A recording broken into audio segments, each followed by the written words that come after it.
नए school centre डुबा में आप लोगों का स्वागत है। अभी जो एक क्लासेज चल रही है बिहार बोर्ड 12वीं के लिए है। जो क्लासेज में अभी हिस्ट्री, हिंदी, मनोविज्ञान की क्लासेज एक साथ हम चला रहे हैं। अगर आप लोग ऑफलाइन क्लास ज्वाइन करना चाहते हैं तो हमारे इस नंबर पे संपर्क करेंगे। जो नंबर है 8229897667। ये जो है मेरा ही नंबर है। इस नंबर पर आप कॉन्टैक्ट करके जो है क्लास ज्वाइन कर सकते हैं। और आज की क्लास जो है सबसे फर्स्ट आवर में हिस्ट्री की क्लासेज चला रहे हैं, जो 2023 के एग्जाम के विचार से मस्ट क्वेश्चन सब पढ़ा जाएगा इसमें। इससे पहले हमने 3 टॉपिक्स को पढ़ा चुके हैं और आज जो टॉपिक स्टार्ट होने वाला है उस टॉपिक का नाम है विचारक, विश्वास, इमारतें, सांस्कृतिक विकास। यानी संस्कृति का विकास कब हुआ, कैसे हुआ। तो 600 ईसा पूर्व से लेकर 600 ईस्वी तक के बीच की बातें हैं। तो दिगंबर और श्वेतांबर कौन थे? तो श्वेतांबर और दिगंबर मौर्य युग यानी चंद्रगुप्त मौर्य था उस युग की बात को ही चलाया जा रहा है। ये जैन धर्म की 2 शाखाएं थी, पहला श्वेतांबर, दूसरे का दिगंबर कहा जाता था। कि चंद्रगुप्त मौर्य के शासन काल के अंतिम वर्षों में मगध में भारी अकाल पड़ा था। हुआ क्या, जब चंद्रगुप्त मौर्य के शासन काल का जब अंतिम वर्ष था उस समय जो है मगध में भारी सी अकाल पड़ी थी। और इस अकाल के कारण जो है भद्रबाहु अपने आणवियों यानी अपने संतों के सहित वापस लौट आए। अब हुआ क्या, जब ऐसा हुआ तो अकाल पड़ने के बाद जो है इसी अकाल के कारण जो है भद्रबाहु अपने आणवियों सहित जो है वापस लौट आए। तो उन्हें यह देखकर आश्चर्य हुआ कि उत्तरी भारत के जैनियों ने अपनी पुरानी परंपरा को बिल्कुल छोड़ दिया है। यानी जब क्या है, भद्रबाहु के जितने भी संत थे वो सभी को लेकर जब उन्होंने वापस आया तो उन्होंने ये देखे यहाँ पे कि आज देखकर आश्चर्य भी हुआ कि उत्तरी भारत के जैनी जितने भी थे, जैन धर्म के रहने वाले मानने वाले, वे सभी पुरानी परंपरा को बिल्कुल रूप से छोड़ दिया हुआ था। अब वे लंगे नहीं रहते थे बल्कि सफ़ेद कपड़े पहनते थे।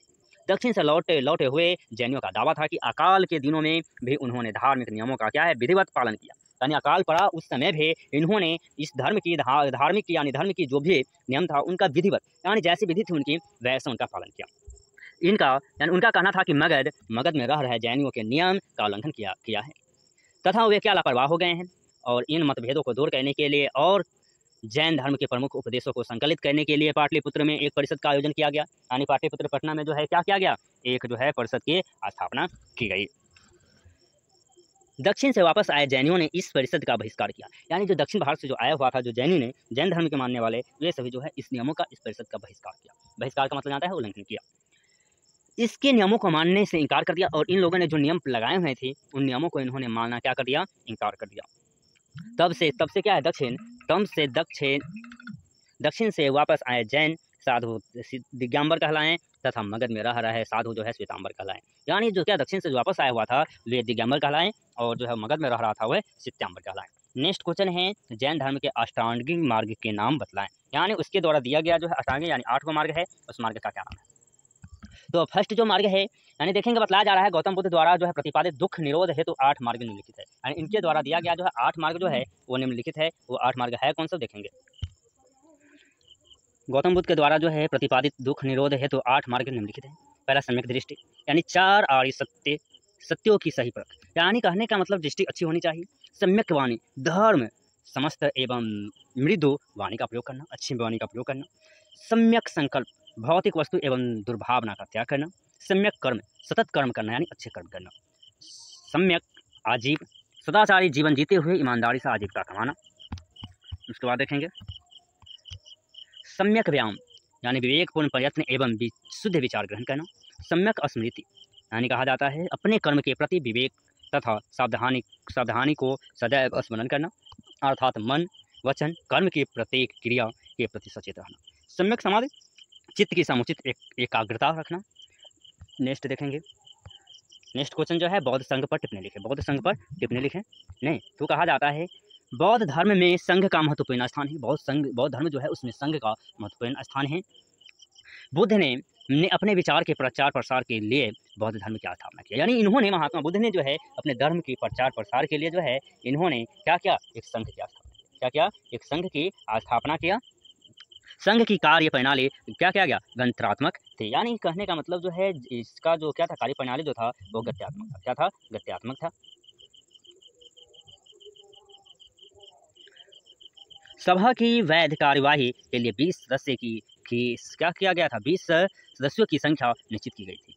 बुद्ध ने 18 वर्ष की आयु से ऊपर के पुरुषों को संघ का सदस्य बनने की आज्ञा दी थी। यानी कहने का मतलब है जो बुद्ध है, महात्मा बुद्ध जो है, ये 18 वर्ष से पहले कि बच्चे को जो है इसमें शामिल नहीं किया जाता था, और 18 वर्ष के बाद के जितने भी बच्चे हैं उस सभी को आदेश दे दिया इन्होंने कि बौद्ध धर्म में शामिल हो सकते हैं। परंतु संघ का सदस्य बनने के लिए कोद उसका तपेदित और अन्य छूट का रोग नहीं होना चाहिए, यानी किसी भी भेदभाव नहीं होना चाहिए। किसके लिए? बौद्ध संघ का सदस्य बनने के लिए। बौद्ध संगति क्यों बुलाई गई?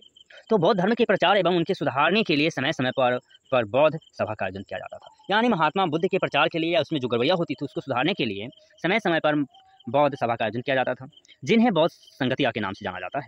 इसके लिए 4 संगति का महत्वपूर्ण योगदान है। बौद्ध धर्म में उठे मतभेदों को सुलझाने के लिए इन सभा का आयोजन महात्मा बुद्ध की मृत्यु के उपरांत किया गया।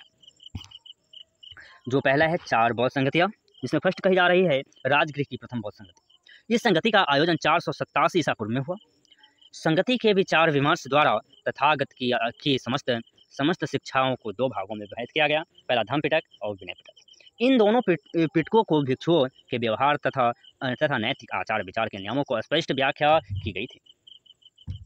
वैशाली की द्वितीय क्या है? वैशाली की द्वितीय संगति महापरिनिर्वाण के ठीक 100 वर्ष बाद 387 ईसा पूर्व में वैशाली में द्वितीय संगति का आयोजन किया गया। पाटलिपुत्र की तृतीय संगति महात्मा बुद्ध के महापरिनिर्वाण के 236 वर्ष के पश्चात यानी बाद तथा सम्राट अशोक के समय 251 ईसा पूर्व में आचार्य मोगुलीपुत्र तस्य की अध्यक्षता में तृतीय बौद्ध संगति का आयोजन पाटलिपुत्र में किया गया। कश्मीर की चौथी बौद्ध संगति राजा कनिष्क की क्या है? राजा कनिष्क के राज्यकाल में वसुमित्र तथा अश्वघोष की अध्यक्षता में बौद्ध धर्म की चतुर्थ तथा अंतिम बौद्ध संगति का आयोजन जम्मू कश्मीर में किया गया। नेक्स्ट क्वेश्चन देखेंगे, बौद्ध धर्म की प्रमुख शिक्षा पर प्रकाश डालिए। बौद्ध धर्म की प्रमुख शिक्षाएं जो है निम्नलिखित थी। प्रथम, बौद्ध धर्म ईश्वर के अस्तित्व के विषय पर मौन था, यानी ईश्वर का अस्तित्व बौद्ध धर्म में नहीं थी। बौद्ध धर्म में पूजा पाठ भजन कीर्तन कर्म के समक्ष व्यर्थ था, यानी कर्म के अनुसार जो है पूजा पाठ और भजन कीर्तन किया जाता था। बौद्ध धर्म में अहिंसा सबसे बड़ा धर्म था। यज्ञ आदि में उनका विश्वास बल देता था, यानी विश्वास जो है यानी यज्ञ में जो है उनका ये विश्वास बल देता था। बौद्ध धर्म मोक्ष प्राप्ति के लिए अच्छे कर्म और पवित्र जीवन पर बल देता है। बौद्ध धर्म संघ को धर्म का प्रचार माध्यम बनाता है। मठों में अध्ययन अध्यापन का कार्य होता है। बौद्ध धर्म का विस्तार देश विदेश दोनों स्थान पर हुआ था। एशिया के कई देशों में इसकी छाया आ गए थे। उसके बाद महायान संप्रदाय के विषय में आप क्या जानते हैं? महायान संप्रदाय के अनुयायी बौद्ध धर्म को सरल बनाना चाहते थे। क्या बनाना चाहता था? सरल बनाना चाहता था। उसके बाद कहा जाता है इसके अनुयायी इस प्रकार की गोपनीय क्रिया करते थे जिनमें स्त्रियां एवं मदिरा आवश्यक होती थी। इस संप्रदाय में देवियों का महत्व था, जिन्हें बुद्ध की रानी के रूप में प्रस्तुत किया जाता था। देवियों को तारा कहा जाता था। देवियों को क्या कहा जाता था? तारा कहा जाता था। यह धर्म पंजाब, कश्मीर, सिंध, अफगानिस्तान तक फैला हुआ था। इसकी बुराई ही कालांतर में बौद्ध धर्म के पतन का कारण बना। महात्मा बुद्ध यानी गौतम बुद्ध है किस तरह के ज्ञानी व्यक्ति थे? लगभग 30 वर्ष की अवस्था में महात्मा गौतम बुद्ध अपने पिता के घर अथवा महल को त्याग दिया। वे जीवन के सत्य को जानने के लिए निकल पड़े। ये जीवन की सत्य है क्या, इनको जानने के लिए उन्होंने क्या किए? निकल पड़े।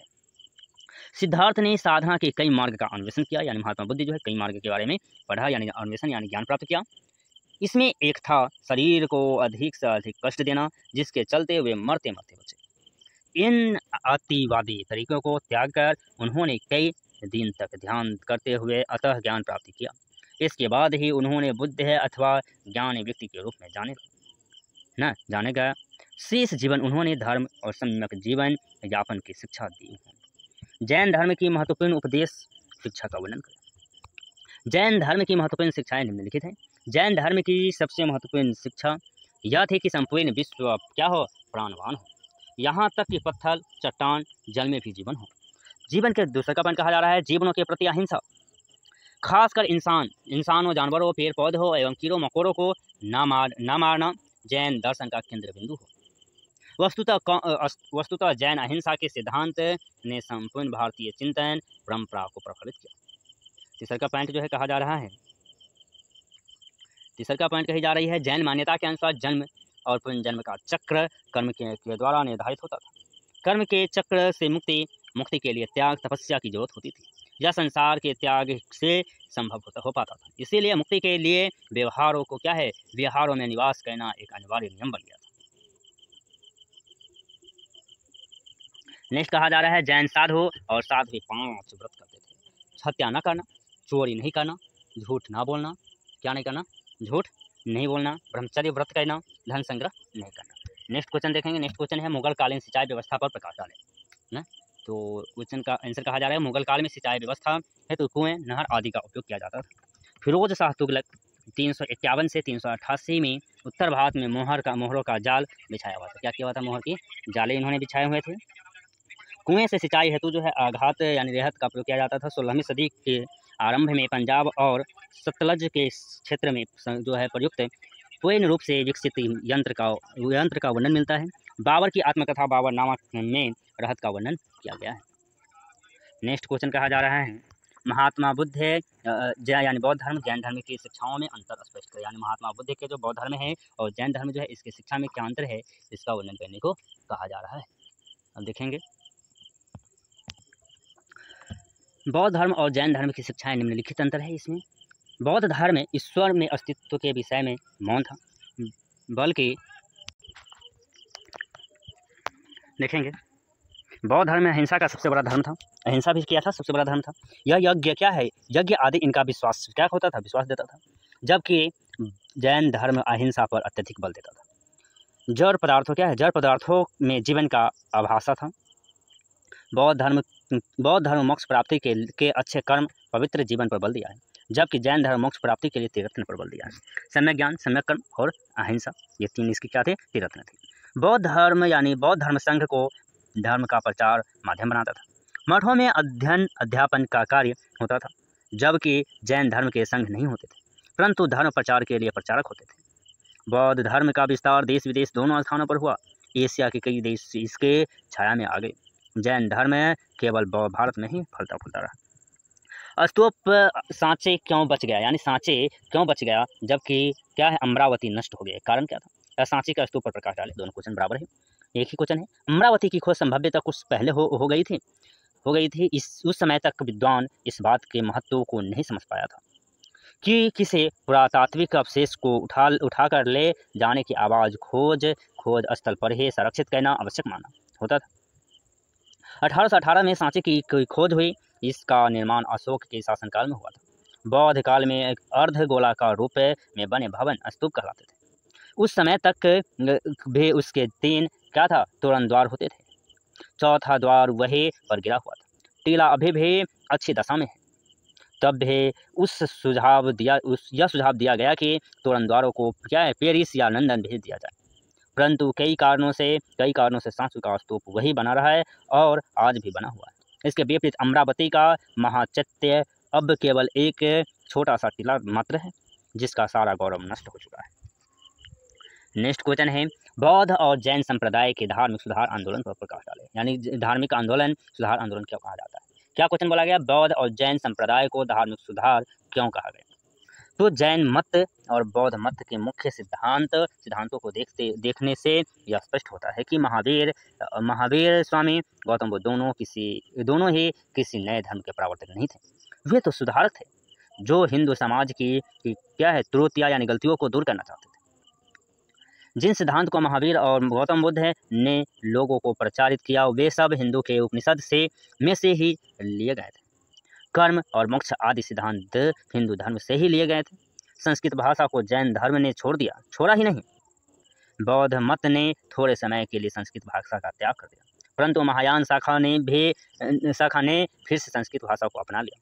इस प्रकार हम कह सकते हैं कि बौद्ध और जैन संप्रदाय क्या थे, सुधार आंदोलन ही थे।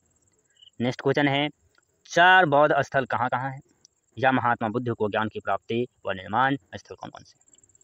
महावीर स्वामी गौतम बुद्ध यानी महात्मा गांधी, गौतम बुद्ध को ज्ञान की प्राप्ति व निर्वाण स्थान निम्नलिखित है। नोमनी, यहाँ बुद्ध का जन्म हुआ था, यह नेपाल में स्थित है। बौद्ध गया, यहाँ उन्होंने ज्ञान की प्राप्ति किया, यह स्थान बिहार में है। सारनाथ, यह स्थान वाराणसी उत्तर प्रदेश में है, यहाँ बुद्ध ने प्रथम उपदेश दिया। कुशीनगर, यह स्थान देवरिया उत्तर प्रदेश में है, यहाँ बुद्ध ने परिनिर्वाण को प्राप्त किया। नेक्स्ट क्वेश्चन है नियतिवाद तथा भौतिकवादियों में अंतर स्पष्ट करें। नियतिवाद आजीवक परंपरा के थे। उसके अनुसार जीवन में सब कुछ पर्व निर्धारित करता था, इसका बदला नहीं लिया जा सकता था। इसके विपरीत भौतिकवादी उपदेशक लोकायत परंपरा के थे। वे दान दक्षिणा, चढ़ावा आदि देने को क्या थे, खोखला, झूठ, मूर्खों का सिद्धांत मानते थे। वे जीवन का भरपूर आनंद लेने में विश्वास रखते थे। स्तूप चैत्य विहार से आप क्या समझते हैं? महात्मा गौतम बुद्ध की अस्थियों पर अर्धगोलाकार रूप में बने भवनों को स्तूप कहा जाता है। स्तूप सांची और अमरावती के स्तूप विश्व भर में प्रसिद्ध है। चैत्य प्राचीन काल में विशेष वनस्पति, अनूठी चट्टानों, आश्चर्यजनक सौंदर्य वाले स्थल पवित्र बन जाते थे। ऐसे स्थलों पर एक छोटी सी वेदी बनी रहती थी। इन्हीं स्थलों को चैत्य कहा जाता है। अथवा शवदाह के बाद शरीर के कुछ अवशेष टीले पर सुरक्षित रख दिए जाते थे। अंतिम संस्कार से जुड़े ये टीले चैत्य के रूप में जाने जाते हैं। विहार यानी बौद्ध मठों को विहार कहा जाता है। बिहार में बौद्ध भिक्षु वर्षा ऋतु में रहते थे। नासिक में ऐसा 3 विहार थे, यानी महाराष्ट्र में। गुप्तकाल के विज्ञान और प्रौद्योगिकी पर प्रकाश डालें। गुप्तकाल में विज्ञान के क्षेत्र में अभूतपूर्व उन्नति हुई थी।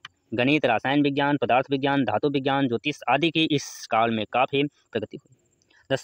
दशमलव भिन्न की खोज और रेखागीत का अभ्यास इसी काल की देन है। आर्यभट्ट इस युग के ख्याति प्राप्त गणितज्ञ और ज्योतिषी थे।